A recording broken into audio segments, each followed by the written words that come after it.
You think you've spotted every detail in the new Super Mario Bros. Movie? Well, did you notice this island that looks suspiciously like one of the more polarizing controllers from Nintendo's history? Or what 1-1 really means? We did, and we'll tell you in our list of some Easter eggs you missed in the Super Mario Bros. Movie. Number 1.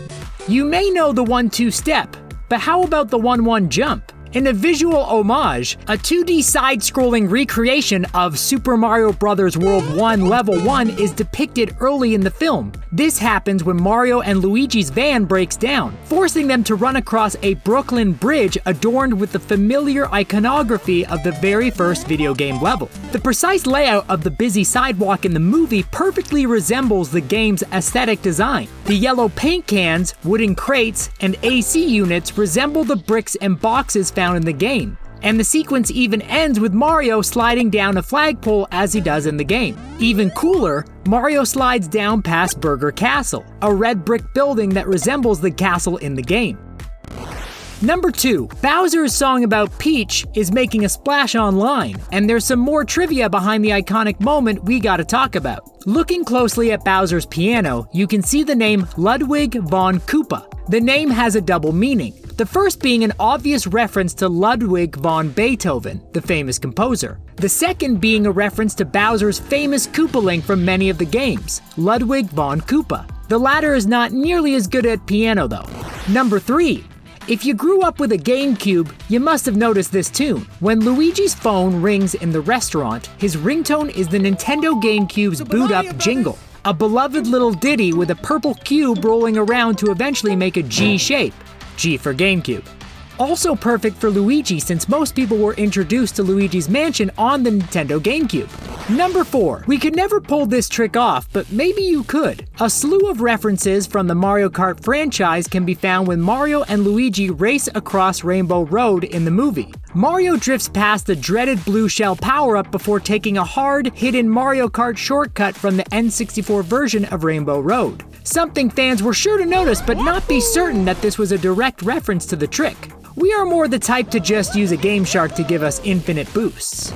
Number 5. Odyssey, yes see. Super Mario Odyssey fans with sharp eyes will have seen that Mayor Pauline has been re-elected.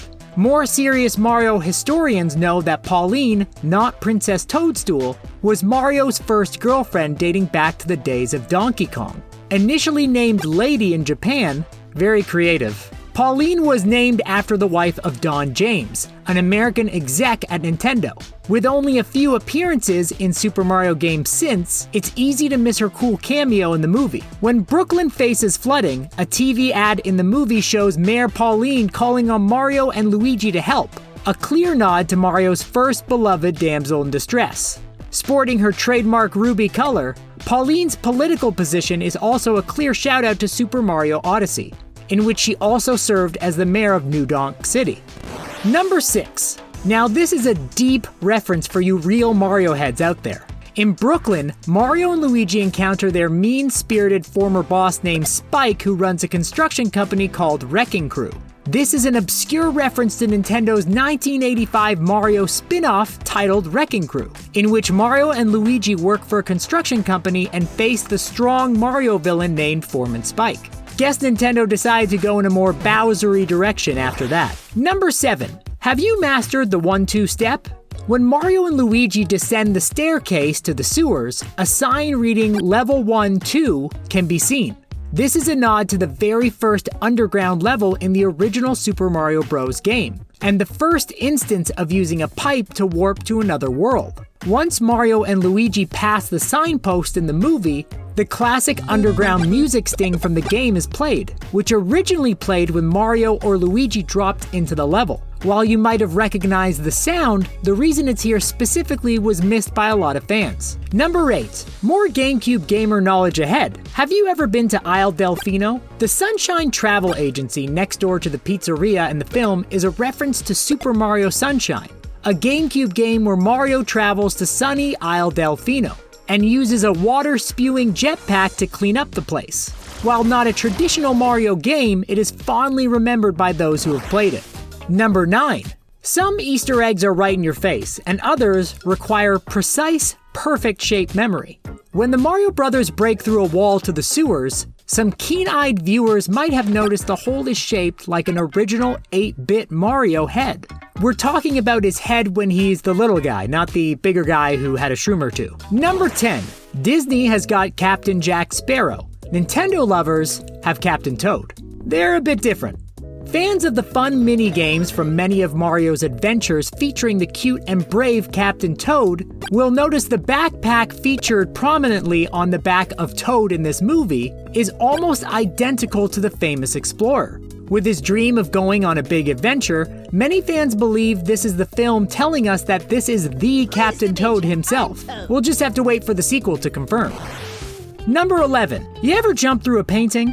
We don't recommend it, even though Mario does it all the time. In the film, when Mario and Toad head for the Mushroom Kingdom, the tune that plays is Inside the Castle Walls from Super Mario 64, a well-known tune for players of the game as the castle features rooms with paintings that are jumped through in order to enter different levels. Also a beloved song for speedrunners since they seem to be obsessed with this game in particular.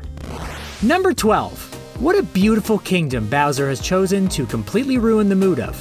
While we don't have an exact Easter egg for the Snow Kingdom of the Penguin King, we did notice that the background for the world looks a lot like Frosted Glacier World from New Super Mario Bros. Deluxe, which includes a lot of penguin buddies.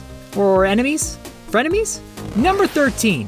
Mario players love a clear world map, but every game recreates the way they want you to understand that specific world. In the film, when Mario and Toad hop off this platform, we get to see two different town maps behind them. Retro gamers will recognize the two as the Super Mario World style on the right and Super Mario Bros. 3 map design above the two characters. We just use Google Maps. Number 14. Meme lovers definitely caught this one, but for the uninitiated, when the guards outside the first castle in the film say the princess is in another castle, this is a throwback to the famous line from the first Super Mario Bros. Game, when players expecting to save Peach would save a Toad instead. Bummer. Number 15. Now this one is a doozy. You might have caught the previous ones, but there's no way you noticed this one. And if you did, you're the real superstar. When the Toads look at their world map inside the castle, at the bottom there is an island with the shape of one of the best designed controllers Nintendo ever made. Or at least we think so. That's right, it's an N64 controller. It's also irrelevant in this film except for this incredible Easter egg. You're welcome. Those were all our favorite Super Mario Bros. Movie Easter eggs you missed. Any hard to find ones that you noticed that we didn't mention? Let us know in the comments below. If you enjoyed, like and subscribe for more animated content. And thanks for watching The Things Animated.